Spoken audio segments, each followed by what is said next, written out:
Hi everybody, this is Liz with 143 Handmade, and we are back today to do quilt block number 8. Yes, number 8 of my Crazy Ass quilt. And so don't forget to check out the playlist below if you want to see all of the previous videos. So today we're going to start with, this is our center block. This is a piece of raw edged denim that I've sewn together. Let's see, which side do I like better? Do I like the gray side or the more black side? Let's go with the more black side. But all I've done is overlap them quite a bit and then run 2 straight stitches down, one with it facing this direction, and then I flipped it over and did the other one so that way I could stay close to the edges. And then I just added some decorative stitching too, just because. So, I'm going to start with this little guy, this side over here. Okay, I need to adjust what my stitch is. There we go. I'm just using a straight stitch. I do tend to open my stitches up and use kind of a long stitch. I find that helps because I do use a mix of fabrics, and not all fabrics handle the short stitches real well. So here we go, there's one piece. And you can continue to work around, or you can pick different sides. I'm going to go ahead and, let's see, grab this piece. I want to use it, it's not quite long enough there. Let's see, do I want to use it off the side, or no, I want to use it up here. I don't know why. It's just the way it feels. And sometimes you just got to do what feels right when you're crafting, when you're creating art. And sewing and quilting are most definitely an art form. Don't let anybody, tell you otherwise, because it takes a certain eye to be able to quilt and sew. So we've got those 2 pieces on. Let's see, do we have, there we go. This piece is long enough to go right here. Just long enough, just the same. Okay, now see, this fabric I happen to know frees really bad. So whenever I sew this on, I go ahead and I switch to a zigzag stitch. I don't know if that's necessarily the way you're supposed to deal with it, if there's some sort of stabilizer you're supposed to put on. I don't know, but this is how I deal with it.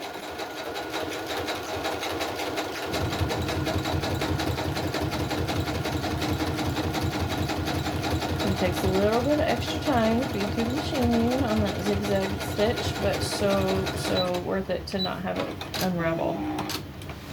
And then sometimes if it's just really being, fussy or whatever, I will go ahead and come back and do another zigzag stitch right over the edge itself. But I think that one will be just fine. Let's see, and I'm already over the edge on that side and covering this corner.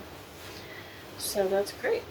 And so now I have this side that has this big long stretch here. So let's go ahead and pull this guy back out. And let's see, I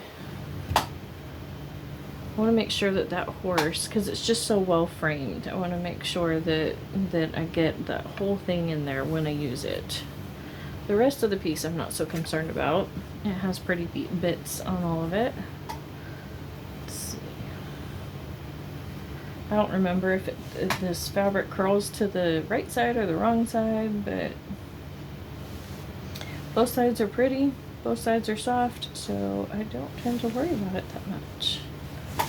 But please add in the comments below if you happen to know that information off the top of your head. Please share it with us all, because I do know that is a thing. That is a way you can determine what is the right side of this, because this is a type of fleece. So. And I'm going to go back to my straight stitch.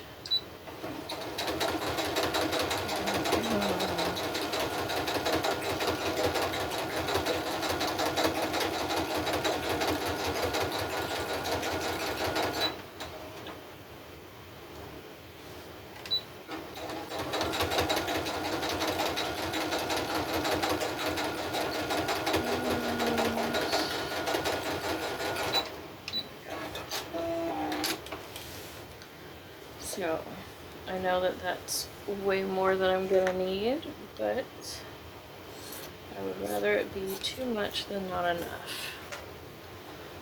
So, lengthwise. So there we go. And let me check my corner.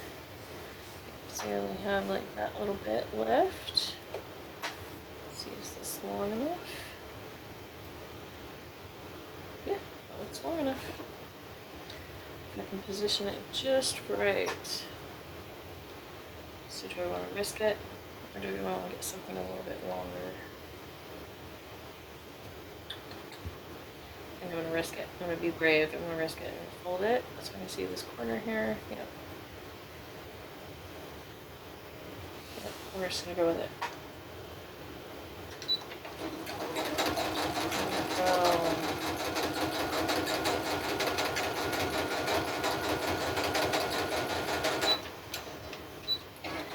So,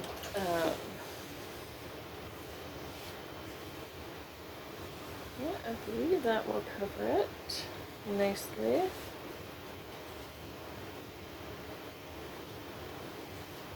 Possibly not right here in that corner. I might have to do a little something there, but we'll see. I'll leave it for now. I'm going to switch over here to the side. I need something that will go from here all the way over to here. So, let's see. Is this long enough? Find that edge. It's a straight edge. So, nope, not quite, because that straight edge actually leads all the way over here.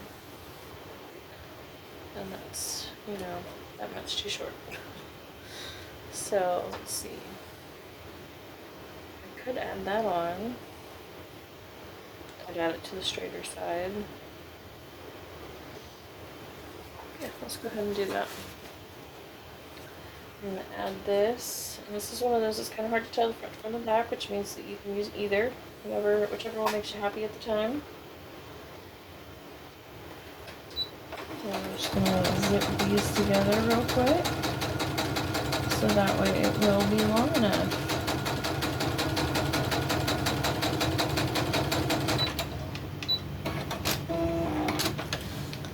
There we go. I'm just finger pressing. Lay this back in here. And right there. Yep. There we go. It just fits. So now we add that in. So if you don't have something that's the right size, don't feel, you know, like you're just lost and you're just, you know, you can't, you know, continue. Just make a piece. Make something that's long enough. Make something that's big enough. Add some, you know, just sew your scraps together until you have something that's, you know, the right length.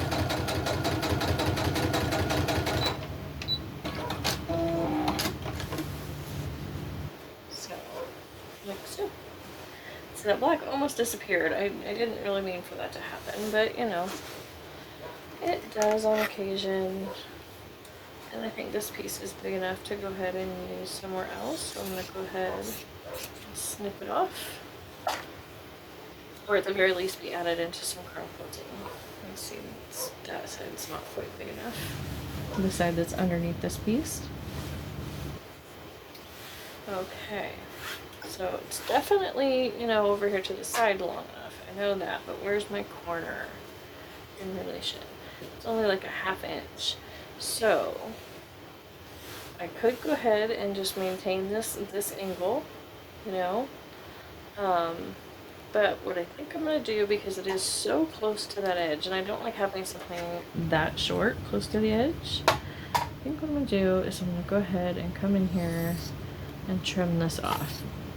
And you could totally measure right here. You could totally take it over to a cutting board and use your rotary cutter, you know, by just flipping everything like so and laying it on a rotary cutter and, you know, measure it and all of that. Totally can. I don't do that. That's just, it's too much work for these type of blankets. These blankets are not about precision. They are about using up my scraps and having some fun and learning a little bit more about sewing along the way. So I've got several kind of weird angles right in through here. So what I'm actually going to do is I'm going to embrace that by coming over here to my little scraps and hopefully finding something that is just long enough, yep, to embrace this particular angle and get this edge out to this side a little better, a little more evenly. Let's see, do I want to do that or do I want to use this? It's a little bigger and it will definitely, yeah, we're going to use this. Instead of using a straight line, I'm just going to use the angle to the angle, which will fold out and make a square.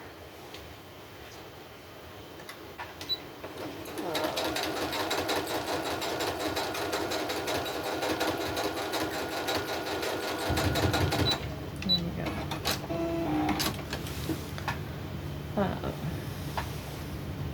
Yeah. And then obviously I still need to build out this way some more. So let's see this, because I know that it's not the whole width there. So yeah, that'll be just fine. Some people can't stand sewing fabric that has the torn edge, and they have to trim that off in order to be able to use that fabric. If that's you, then, you know, that's great. You know, go ahead and trim that fabric. I tend to just put it out there like you would if you buy pre-cuts. They have that pinked edge. I use the valley of the pinked edge instead of the point when I'm measuring and cutting and all that usually. And so I just kind of treat it that same way where I go below the torn area. Okay, and there's my corner, and my corner is underneath that, so that's good. And now we've got this side. Let's see. I need that. I need that much more on here. So let's see. Do I want to go ahead and use this? Oh no. Let's see, that's the angle. And that. That would go all the way over. Okay. I am going to go ahead and use this piece.